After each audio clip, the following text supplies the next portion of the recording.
Welcome back to the Apartment Dealer Show. I am Kris, the apartment dealer. With me today, we have Mr. Mike Brennan, Eviction Attorney extraordinaire. Mike is known within LA County, San Bernardino County, Riverside County. If you're a landlord, you know Mike's name.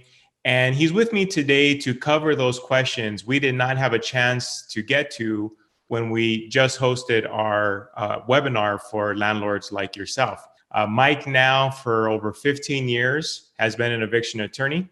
He has represented landlords in and outside the courtroom and can really speak to those most controversial issues, when it comes to how do you deal with evictions, given the current state of California, the most recent legislation.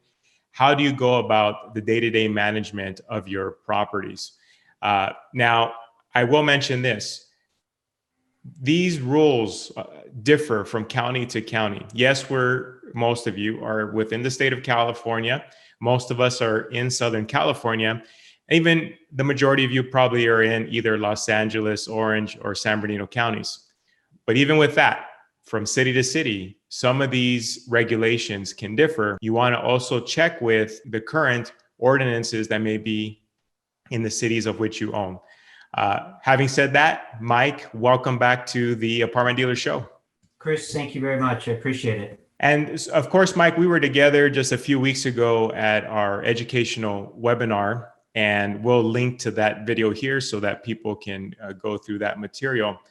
But a lot of the questions, of course, still circulate around this new AB 3088. Even with that, we have AB 1482, the statewide rent control that took effect January of this year. And really, in between the two, every few weeks, we've been pointed in different directions. I imagine your phone must be ringing day and night. Yes, it is very difficult for me to keep up with everything I'm supposed to be doing, let alone calling people back to address their specific questions. Kris, before we get started, I just want to, first of all, thank you guys for doing this. It's very beneficial to all the landlords out there. Second, I want to say that you're absolutely right. There have been changes in the industry. They come, it seems like daily, certainly weekly, and no doubt about it, monthly. So in light of that fact that things are constantly changing and we're constantly understanding all this stuff better and better as we go along, I do want to let your members know that any of the information I provide today is general in nature. It's not intended to be legal advice on any specific topic. I will give some specific examples, but it is still general in nature.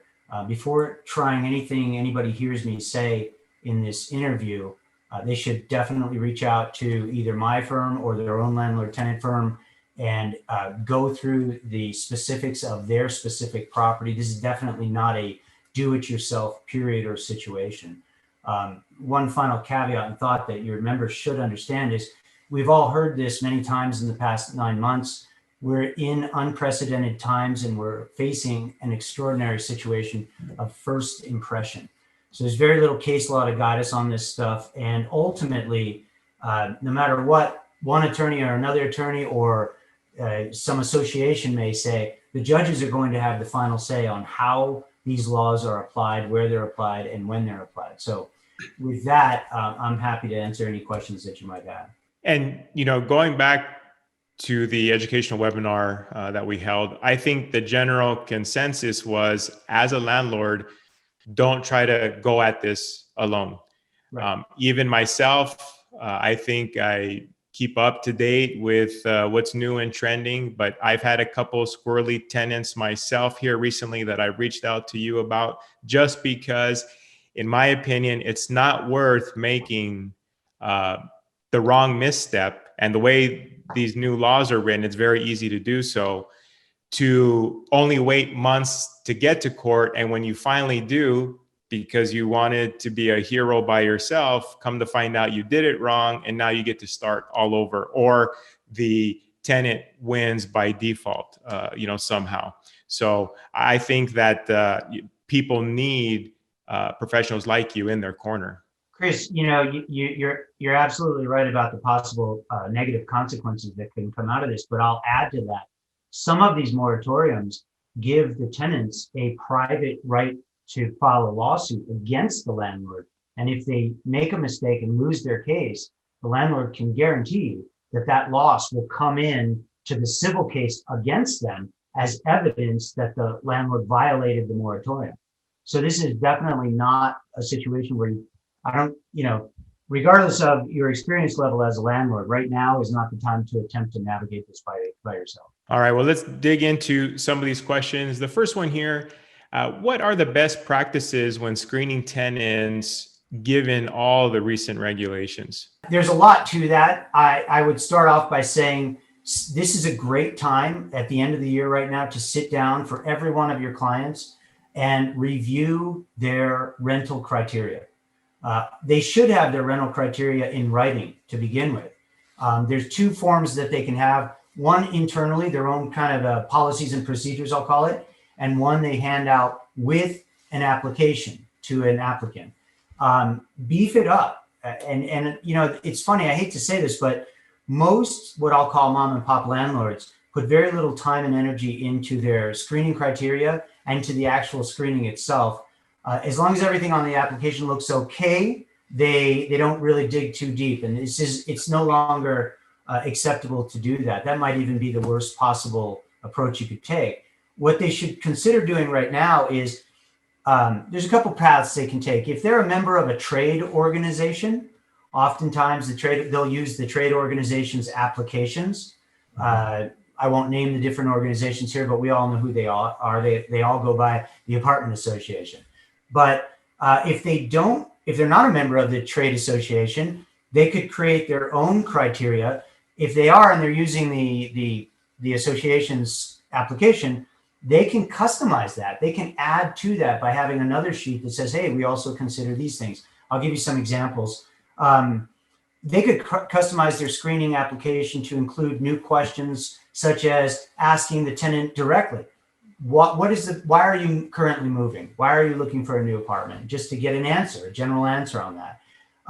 They can add a line asking whether anyone currently or in the next 12 to 24 months might have any legal claims against them. And what they're really getting at on that one is your current landlord about to sue you next year in small claims court for unpaid rent? That's another question they could add. They want to be careful about the questions they're asking. They don't want to run afoul of anti-discrimination laws, but they can certainly add questions to it. They can ask direct questions. Are you currently behind in rent to your current landlord due to COVID? And that's not necessarily going to be a disqualifier right on its face, but it's just an honest, direct question. Are you currently behind in your rent? With that, I would also suggest that many of your clients who aren't currently doing this, run credit reports. One of the key things is realistically, what's going to happen right now? You're going to have a lot of tenants who aren't paying their rent, who are going to be filling out applications to rent from you or one of your clients. And they're going to say, oh, I lived with my sister for the last year. All right. So run that credit report and they can have their sister write a letter that says, yes, I'm this person's sister. Our address is such and such, and this is where he's been living or she's been living for the last 12 months, 18 months, whatever it is. Run that credit report. What does the credit report say their address is? What does their license say their current address is? What does any of their pay stubs, for example, some pay stubs will have an address on them. Mm-hmm. What does that say?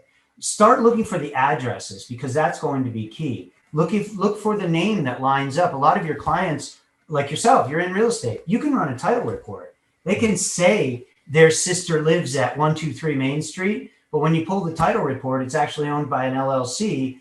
You want to dig deeper into those situations. There's a lot they can do. You can have provide a letter from employment, right? You can ask a direct question on the application. Was your employment, did you lose hours or lose a job as a result of COVID, right? That's just a yes or no answer. And again, it's not necessarily a disqualifier, but if they did have reduced hours or they lost their job as a result of COVID, there's a very real possibility that they weren't paying rent and that landlord will have a legal claim against them in the future for that unpaid rent. And the reason that's so important is if you're running your numbers right now, most of my clients run anywhere between 2.5 to 3.5 at the high end of their gross income to rent. Okay, well, if they have a small claims judgment against them in the next 6 months, and all of a sudden their wages are getting garnished, guess what that's going to do to their income, their gross income? It's going to reduce it by up to 25%.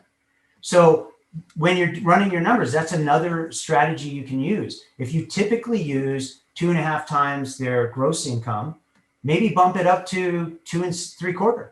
Maybe bump it up to 3 as your rental criteria. Because if they're not paying rent, it's very likely they're going to have a small claims judgment against them in the next 6 months, and their wages will be garnished at some point. So there's plenty you can do. Like I said, the big thing is really just dig in, sit down, go over your screening criteria, write it out. And here's an insider's tip on writing out your rental criteria to avoid fair housing claims. You want to have objective, non-discriminatory reasons for your criteria, or objective non-discriminatory criteria, right? So for example, if you say you've got to have 2.5 times the rent in gross income, that's objective, it's not discriminatory, right? You're going to apply that to everybody. Under each one of your criteria, you want to write the question, why? And you want to be able to articulate that question, because if and when somebody gets denied tenancy and they go and file a discrimination complaint with Department of Fair Employment and Housing, when you're responding to that complaint, you are going, they oftentimes ask, we want to know what your rental criteria are, and we want to know what they're based on. If you can currently, right now in writing, articulate a reasonable, objective, non-discriminatory basis for the criteria, then it'll be very easy to answer that in the future without running afoul of their laws and getting yourself in trouble. So all in all, like I said, what I would do is I would revamp my application criteria and my renting criteria. I would create some customizable questions. I would certainly reach out and dig in and find out who their current landlord is. I'd call the current landlord, assuming they don't tell me it's their sister. I would call the current landlord and say a couple questions. One, during COVID, did they pay all of their rent? If the landlord wants to get rid of them, of course, they're going to say, yes, they were a great tenant. I'm sorry to lose them, et cetera, right? Okay, did they give you notice that they were vacating? Or are they just out here, looking for an apartment? You don't even know about this yet. Did they vacate, or did you guys come to some sort of an agreement where they would vacate in exchange for you waiving some of the unpaid rent during COVID? I would ask all of those direct questions to their current landlord, assuming they've given you the correct information about who their current landlord is.